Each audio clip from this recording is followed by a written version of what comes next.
That brings me to the next concept in the calendar builder, soSIMPLE calendar, and that is the layout.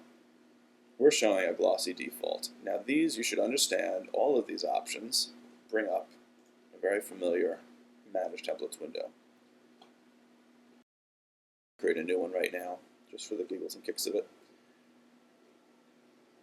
And I'm just going to pop that up, and I'm going to call this my new layout. And you see what comes up by default is the right-hand tab is going to be a day tab. The next one is a week tab. The next one's a month tab. I'm going to leave all those. I'm going to add here, actually I'm going to get rid of the week tab maybe. Let's get rid of the week tab, make the week tab a month tab, make the month tab a year tab, and add to this a units tab. Alright?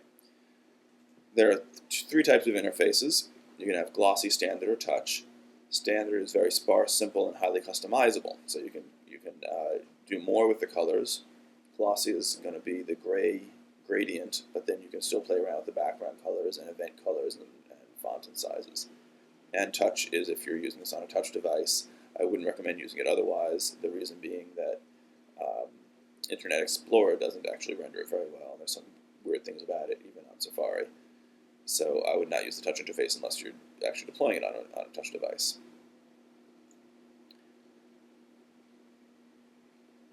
There are a slew of languages supported. I think there are 19, but don't quote me on that. And then the rest of these options are, what do I want to show along the navigation bar? Here's my mini cal. Do I want to show the next previous buttons, the today button? So which of these things do I want to show? Do I want to actually display the date display? So those are what those are for. And click OK. Actually, I'm going to do, well, I guess I'll go out of here. Okay. So that's the layout. I just created my new layout.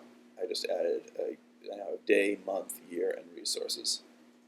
So I'm going to look at the month view. There's my month view. There is my year view. And there's my resources view. So this is an advanced, right? And that's because it's selected as advanced. I can move it to beginner by going like that. Who wants to go into a thing to do it that way?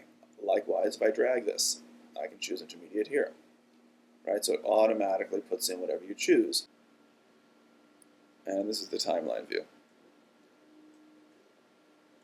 To give you an idea of how similar this is, right?